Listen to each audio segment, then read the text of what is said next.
तो आज हम लोग डिस्कस करने वाले हैं जेपीएससी का सीडीपीओ जो 2024 में हुआ है उसके क्वेश्चंस पेपर्स के बारे में। जो हमारा 2 ऑप्शनल पेपर था लेबर एंड सोशल वेलफेयर पे, तो ये आज हम लोग डिस्कस करने वाले हैं पेपर 1 और पेपर 2। ठीक है, तो आज हम लोग का डिस्कस करने का मेन रीज़न ये है कि हमारा जो प्रोजेक्ट मैनेजर में जेपीएससी का जो प्रोजेक्ट मैनेजर में हमारा जो टॉपिक है इंडस्ट्रियल एंड लेबर लॉ, ठीक है, उस हिसाब से मतलब कैसे कैसे इसमें भी जो क्वेश्चन है वो रिलेटेड है, कैसे कैसे क्वेश्चन पूछे जा चुके हैं वो हम लोग डिस्कस करेंगे ताकि हम लोग को समझ में आए कि इंडस्ट्रियल डेवलपमेंट और लेबर लॉ पे कैसे कैसे क्वेश्चन पूछे जा सकते हैं। ठीक है, तो ये हम लोग को बेस बनाना है, इससे हम लोग को समझना है कि एमसीक्यू कैसा आया हुआ है ऑलरेडी और डिस्कस करेंगे। चलिए, ये काफ़ी हेल्पफुल होने वाला है हमारा जो है प्रोजेक्ट मैनेजर का जो होने वाला है पेपर उसके लिए। तो एमसीक्यू देखिए, एमसीक्यू टोटल 20 एमसीक्यू दिया गया था। ठीक है, तो अब देखिए इंडस्ट्रियल डेवलपमेंट और लेबर लॉ पे किस टाइप का एमसीक्यू दिया गया है। तो पहला क्वेश्चन है important principle of modern labour legislation is, मतलब आधुनिक श्रम विधान का महत्वपूर्ण सिद्धांत है क्या है, तो प्रिंसिपल ऑफ सोशल जस्टिस। ठीक है, दूसरा हमारा क्वेश्चन है the function of department of labour employment training and skill development is. ठीक है, तो इसमें ऑल ऑफ दीज हो जाएगा। ठीक है, तीसरा हमारा क्वेश्चन है the first factory act in India was enacted in which year. Factory act हमारा टॉपिक दिया हुआ है सिलेबस में। ठीक है, वो कब इनेक्ट किया गया था, वो 1881 में किया गया था। ठीक है, चौथा हमारा क्वेश्चन है the author of the book principles and problems of Indian labour legislation is. ठीक है, इसके ऑथर कौन है, तो इसके ऑथर है आर के दास।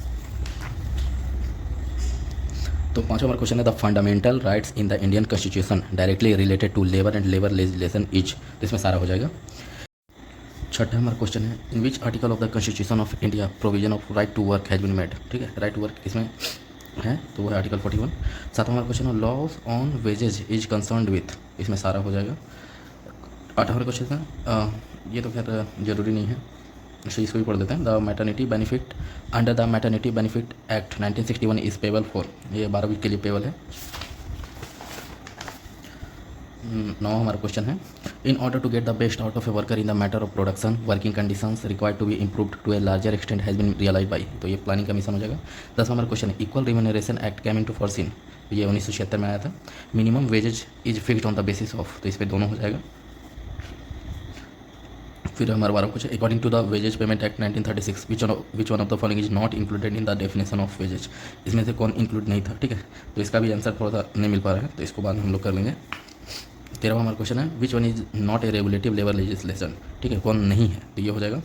14वां हमारा है मुख्यमंत्री झारखंड अंतर्राष्ट्रीय प्रवासी श्रमिक अनुदान योजना। ठीक है, ये योजना अब ये चाइल्ड लेबर पे है, तो चाइल्ड लेबर पे भी देखा जाए तो क्वेश्चन बन सकता है। तो क्वेश्चन है the chief objective of child labour prohibition of regulation act 1986 is, तो हो जाएगा प्रोहिबिशन ऑफ चिल्ड्रंस एम्प्लॉयमेंट। 16 हमारा क्वेश्चन है which one of the following is not unauthorised deduction under the payment of wages act 1936। ठीक है, तो not authorised इसमें हो जाएगा, ये तो है fine, recovery of loan, deduction of service और ओवर टाइम, ये हो जाएगा। ठीक है, 17वां हमारा क्वेश्चन है which provision have been in the labour law of India based on recommendation of ILO, तो ये हो जाएगा ऑल ऑफ द अबव। 18वां है trafficking of women begging and other similar forms of forced labour are prohibited under, तो ये हो जाएगा राइट अगेंस्ट एक्सप्लॉयटेशन। 19वां हमारा बीड़ी और शिकार वर्कर जो है एक्ट 1966 का, वो किसके द्वारा इनेक्ट किया गया था, तो गवर्नमेंट ऑफ इंडिया हो जाएगा। 20वां हमारा क्वेश्चन है worker under the factory act 1948 includes, इसमें इंक्लूड होता है पर्सन एम्प्लॉयड डायरेक्टली और थ्रू एजेंसी। ठीक है, तो ये सब देखिए हमारा ये सब टॉपिक दिया हुआ है ऑलरेडी ये प्रोजेक्ट मैनेजर में, तो ये सब का एमसीक्यू देखिए किस टाइप से आया है। ठीक है, अब हम लोग आएंगे कि 2 सेक्शन इसमें, ठीक है, ग्रुप बी में, तो हर सेक्शन से 2-2 क्वेश्चन बनाना है। 3 क्वेश्चन दिया हुआ है जिसमें हम लोग को 2 चूज करना है और 1 छोड़ देना है। ठीक है, तो अब क्वेश्चन देखिए लेबर लॉ पे कैसा क्वेश्चन पूछा गया है अभी तक। पूछा गया है define labour legislation and describe various kinds of labour legislation. ठीक है, मतलब श्रम विधान की परिभाषा दे तथा श्रम विधान के विभिन्न प्रकारों का वर्णन करें। ठीक है, ये डायरेक्ट क्वेश्चन है। दूसरा हमारा क्वेश्चन है evaluate any 3 specific labour law provisions related to the factory act 1948 with respect to safety और वेलफेयर। ठीक है, ये हमारा इंपॉर्टेंट हो जाएगा ये खास कर ये ज़्यादा इंपॉर्टेंट होगा क्योंकि हमारा टॉपिक दिया हुआ है ऑलरेडी फैक्ट्री एक्ट 1948 के बारे में। ठीक है, ये क्वेश्चन देख लीजिए। हमारा तीसरा क्वेश्चन है explain the objectives and scope of the minimum wages act 1948, यानी न्यूनतम मजदूरी अधिनियम 1948 के उद्देश्यों और विस्तार क्षेत्र की व्याख्या कीजिए। ठीक है, ये भी इंपॉर्टेंट है सारा, ये जो मिनिमम वेजेज एक्ट है सारा फैक्ट्री से रिलेटेड है। अब आ जाइए सेक्शन 2 में, इसमें भी 3 क्वेश्चन दिया हुआ है, इसमें से हम लोग को 2 बनाना है। तो क्वेश्चन देखिए present a critical evaluation of the employees state insurance act 1948 and suggest measures for improvement, मतलब कर्मचारी राज्य बीमा अधिनियम 1948 का आलोचनात्मक मूल्यांकन प्रस्तुत कीजिए और सुधार के लिए सुझाव दीजिए। ठीक है, ये भी इंपॉर्टेंट हो जाएगा। Discuss the provision of maternity benefit act 1961 with respect to the following coverage qualifying condition rate and duration of maternity benefit. Hindi में देखा जाए तो प्रसूति हितलाभ अधिनियम 1961 के संबंध में निम्न प्रावधानों पर चर्चा करें। ठीक है, पहला हो जाएगा बीमाकृत राशि, दूसरा योग्यता शर्तें, तीसरा प्रसूति हितलाभ की दर और अवधि। ठीक है, तीसरा हमारा question discuss critically the labour administration of government of Jharkhand. ठीक है, ये भी इंपॉर्टेंट हो जाएगा, मतलब झारखंड सरकार के श्रम प्रशासन के आलोचनात्मक विवेचना कीजिए। ठीक है, ये सब क्वेश्चन देख लीजिए, बहुत ज़्यादा इंपॉर्टेंट है। लेवल लॉ में इस टाइप के क्वेश्चन ऑलरेडी पूछे जा चुके हैं CDPO में, तो हो सकता है आने वाले प्रोजेक्ट मैनेजर में भी ऐसा क्वेश्चन पूछा जा सकता है। ये हमारा मेन मोटिव ये था आपको बताने का कि इसमें जो टॉपिक है CDPO का ऑलरेडी जो पिछले साल पूछा जा चुका है, ये काफ़ी मिलता जुलता है हमारा प्रोजेक्ट मैनेजर के टॉपिक से। ठीक है, अब हमारा इसका जो है पहला पेपर हो चुका है, दूसरा पेपर का आप लोगों को क्वेश्चन हम लोग डिस्कस करेंगे। ठीक है, दूसरा पेपर हमारा आ गया, इसमें भी 20 MCQ है।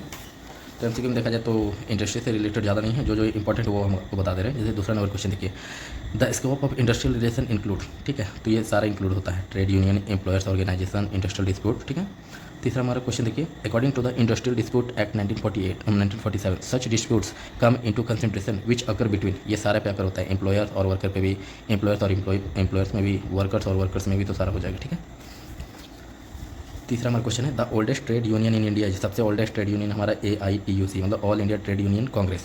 पाँचवा हमारा क्वेश्चन है the government of India adopted its first industrial policy resolution. ठीक है, government of India first industrial policy resolution adopt किया था 1948 में।